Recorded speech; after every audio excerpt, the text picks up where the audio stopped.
movies know the work of writer, director, producer Adam McKay. He brought us hit comedies like Anchorman, Talladega Nights, and Step Brothers, don't forget. His newest movie, The Big Short, comes from Michael Lewis's nonfiction bestseller. It follows the events leading to the 2008 financial crisis from the perspective of four men who see what's coming before anybody else. One of them is a tormented hedge fund manager played by Steve Carell. Hi, honey. The therapist called. You did it again. There were no cabs.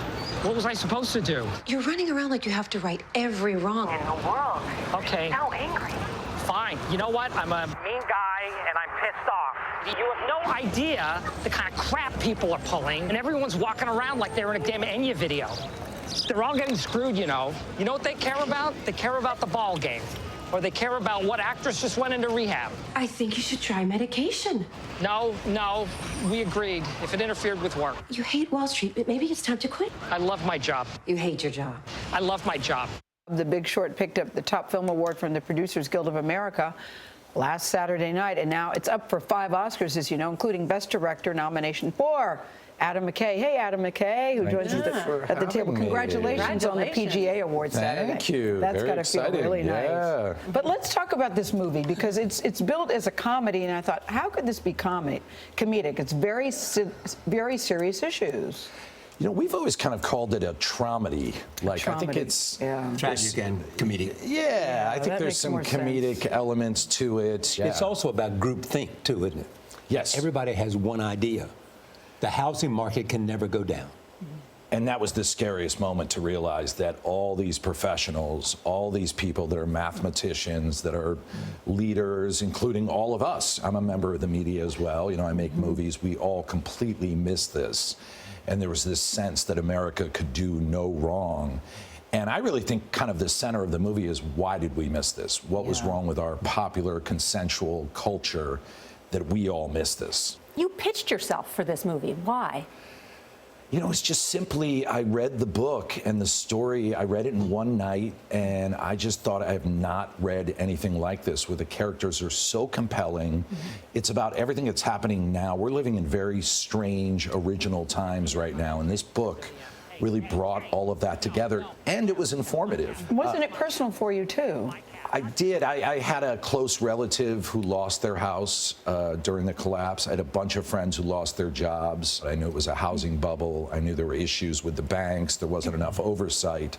But Michael Lewis's book just lit me up as far as kind of really getting a human and informational perspective. In fact, you tried to do just that with subprime mortgages and synthetic CDOs to explain them in a humorous way to the general public.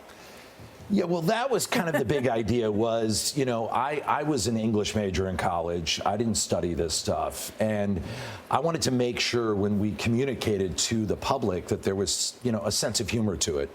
So we sort of looked at popular culture and celebrity culture and had the idea of, like, what would happen if every time Kim Kardashian were on camera, she described the LIBOR rate scandal, or talked somebody about in a bubble bath. Exactly. Margot Robbie. Margot Robbie in a bubble bath. So it came from sort of poking fun at our celebrity culture, and at the same time wanting to convey information in a fun, light way, because we didn't feel this was heavy material. We felt it was exciting, even though it's often portrayed as boring. But didn't you feel you needed big names like that, Brad Pitt, Steve Carell, to get the movie made, to get the green light?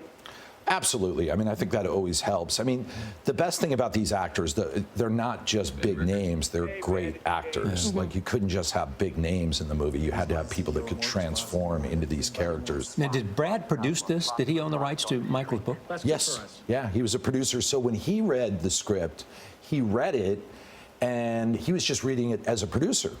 So Dee Dee Gardner, Jeremy Kleiner from Plan B came back and said, so we have some news. Brad read the script. And I thought they were going to say he hates it. They said, he wants to be in it. And I said, all right, well, let's have him audition. And I put him, no. No, but Adam, this is what's funny about you. People say about you that Adam McKay is often the funniest guy in the room. Comedians say that. Yeah, comedian, Wow. You're right. Comedians say, you've heard I know that my before. mother says that. I don't know if other comedians You've say heard it. You've heard it too. So you've got a funny gene. Yeah. I mean, I definitely came from comedy. I came from, Second City, the Upright Citizens Brigade, Del Close. That's my Saturday background. Night Live. Saturday Night Cheap Live. writer. Yeah. Yes, yeah. So, yeah, I definitely like to joke around. In fact, one of the interesting things on this movie was I had to watch my tone when we were doing this because there's some heartbreaking scenes in this movie. Yes. And my instinct is always to keep a very playful set. And there were times where I had to go, no, like silence on this one. Well, there's a lot of controversy this year about the Oscars that there were no people of color nominated in the top categories. What are your thoughts about that, Adam? You're in the hunt. I think we work in the arts. We're writers, we're directors, we're actors.